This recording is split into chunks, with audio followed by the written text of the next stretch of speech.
Recently मी माझ्या नवऱ्याचं व्हॉट्सअप स्टेटस वाचलं. Hard times are like a storm, they blow away the dust and show you who is still standing. म्हणजेच कठीण काळ हा वादळासारखा असतो. तो सगळी धूळ उडवून टाकतो आणि शेवटी कोण उभं राहतं ते दाखवतो.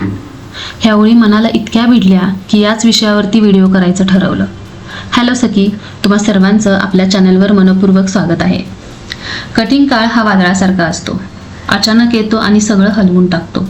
आयुष्यात प्रॉब्लेम सुरू होतात, पैशांची टेन्शन्स, कामात अडचणी आणि मनात गोंधळ. पण त्या वादळात एक गोष्ट खूप क्लिअर होते, ती म्हणजे तुमच्या कठीण काळात तुमच्या आजूबाजूला कोण उभं आहे. वादळ येण्याआधी आपल्या आजूबाजूला खूप लोक असतात, हसणारे, बोलणारे, मी आहे ना तुझ्यासोबत म्हणणारे.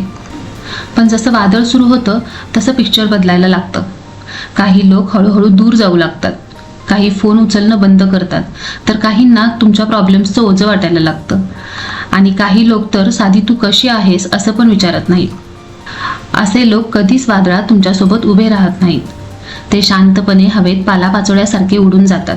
पण ह्या सगळ्यात एक गोष्ट खूप स्पष्ट होते, ती म्हणजे आपल्या आयुष्यात काही लोक असे असतात जे कधीच आपली साथ सोडत नाहीत. वादळ कितीही मोठं असो, ते तुमच्यासोबत ठामपणे उभे राहतात.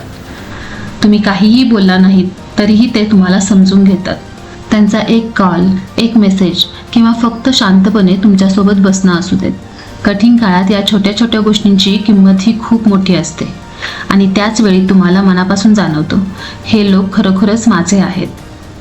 म्हणून जे लोक तुमच्या पडत्या काळात तुमच्यासोबत उभे राहिले त्यांना कधीही विसरू नका. कारण जेव्हा आयुष्य सुरळीत चाललेलं असतं तेव्हा सगळेच सोबत असतात, पण खरे लोक फक्त वादळातच ओळखू येतात. आणि अजून एक महत्त्वाची गोष्ट म्हणजे जसं ते तुमच्यासोबत उभे राहिले तसंच तुम्हीही त्यांच्या वाईट काळात ठामपणे उभे राहा. फक्त टेक केअर म्हणणं पुरेसं नसतं, त्यांना साथ देणं महत्त्वाचं असतं. त्यांच्या कॉल्सला उत्तर द्या, त्यांना शांतपणे ऐका आणि त्यांना जाणवू द्या ते एकटे नाहीत. कारण नातं फक्त चांगल्या दिवसांसाठी नसतं, नातं म्हणजे वाईट काळातही एकमेकांचा हात न सोडणं. आणि आता एक कठोर पण खरं सत्य म्हणजे जे लोक तुमच्या वाईट काळात तुम्हाला सोडून गेले त्यांना तुमच्या आयुष्यात पुन्हा जागा देऊ नका. वादळात ज्यांनी आपला हात सोडला नाही तीच खरी आपली माणसं असतात. बाकी लोक मात्र ऋतूंप्रमाणे बदलतात. म्हणून आज स्वतःला विचारा, माझ्या कठीण काळात माझ्यासोबत कोण उभं राहिलं होतं. त्यांच्या प्रती नेहमी कृतज्ञ राहा. कारण छोटी मोठी वादळं येऊन गेल्यानंतरही आपल्याला उभं ठेवणारी ताकद म्हणजेच आपली माणसं. बरोबर ना? चला तर मग आजचा व्हिडिओ इथेच थांबवते. आय होप तुम्हाला आजचा व्हिडिओ आवडला असेल. पुन्हा भेटूयात एका नवीन व्हिडिओमध्ये एका नवीन विषयासोबत.